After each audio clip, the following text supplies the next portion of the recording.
The CAMILLE method includes avoiding heat, sulfates, silicones, drying alcohols, combs and brushes, and towels.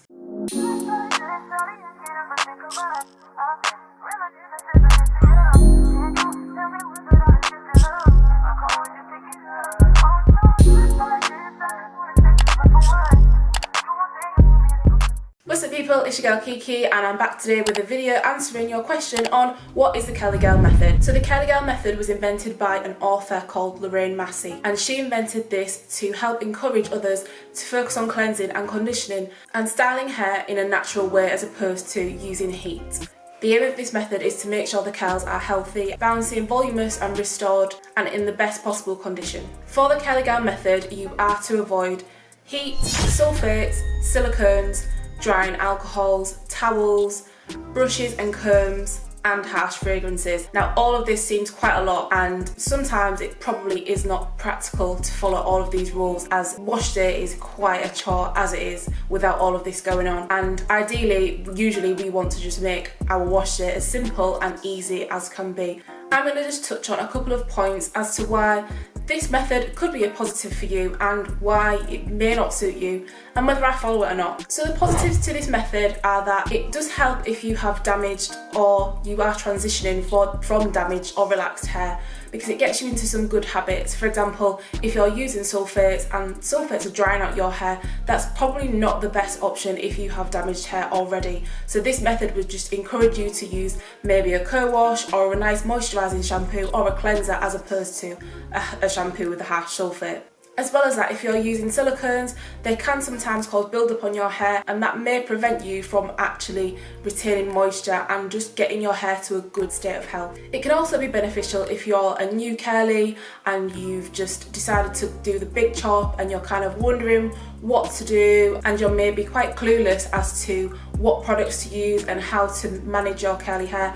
It can provide you with a kind of good routine and method as to where you need to go and what you need to do to get your hair into a good state and build some good habits with your hair. Some of the negatives are that it's just not practical.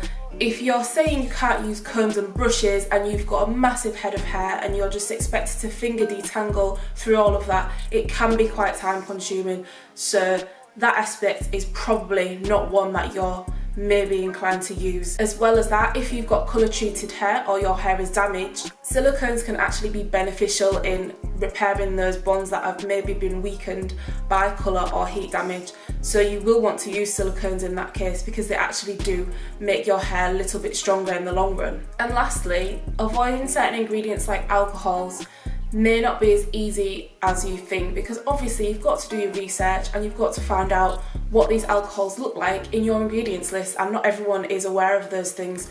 So not all the time is it easy enough to follow. You've got to really do your research on what products are safe for the CAMILLE method and not just kind of blindly just go into a shop and pick up anything that's on the shelves. So it does take quite a lot of work to learn what is actually going into your products and what you can actually use. And lastly, why do I not follow the CAMILLE method? So when I first started my natural hair journey, I actually did use the CAMILLE method quite a lot.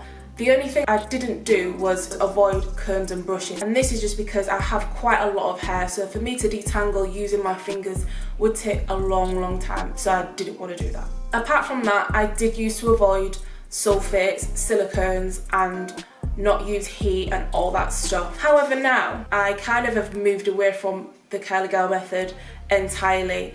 I was using an adapted version for it at one point, but now I've kind of completely gone against it, and the reason for that is that, number one, sulfates can be quite useful for me, especially if I've got a lot of build-up over the week and I just want to reset my hair, get everything off and restart again.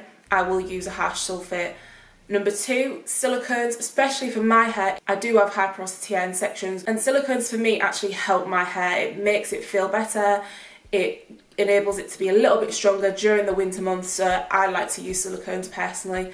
And I don't want to avoid heat. I like to get a silk press from now and then. I like to use a diffuser to air dry sometimes, and I like to do protective styles, and all of those require heat. For me, they're not detrimental to my hair goals. I've still been able to grow my hair to the length that I want it. I'm still able to retain length. My hair is still in very good condition. I think the main thing to take away from the Curly Girl method is that you should definitely be aware of things that work for you that may potentially could damage your hair in the case that your hair is damaged. Then you can look at your routine and maybe think, right, well, maybe I am using a bit too much silicone or sulfate, or maybe I'm heat styling a little bit too much, and you can just kind of eliminate those factors as to maybe why your hair's not retaining moisture or length, or you're not meeting your hair goals.